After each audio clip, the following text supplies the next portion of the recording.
Do you believe that God really is in control of what takes place in your life? And as a component of that, do you believe that God is interested in the details of your life? God is sovereign over your life, and He's interested in the details. Because if you believe that God is sovereign over your life and He's interested in the details, you also have to understand and believe that God has placed the people in your work life in that place for a very important purpose.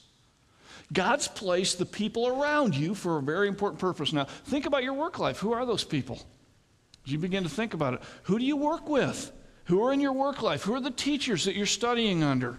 Who are the coaches that you're working with? Who are the people that live around you and that are also taking care of raising their kids together? Who are the people that you call upon as customers?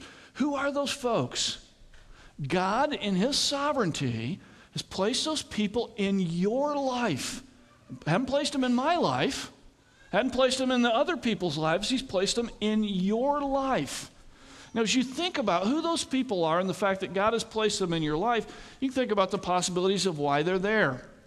You know, God has placed some people in your life to bug you to death. You say, well, how do you know that?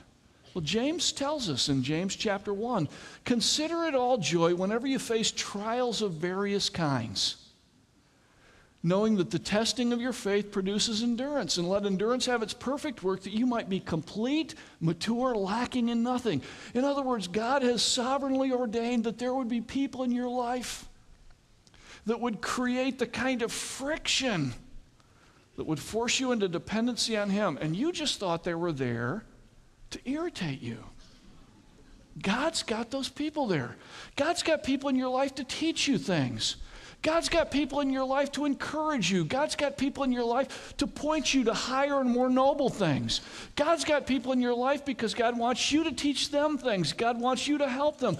God places people in your work life for a very specific reason. The question is, in the busyness of your work life, is it all business as usual, or are you finding ways to engage with people in meaningful ways?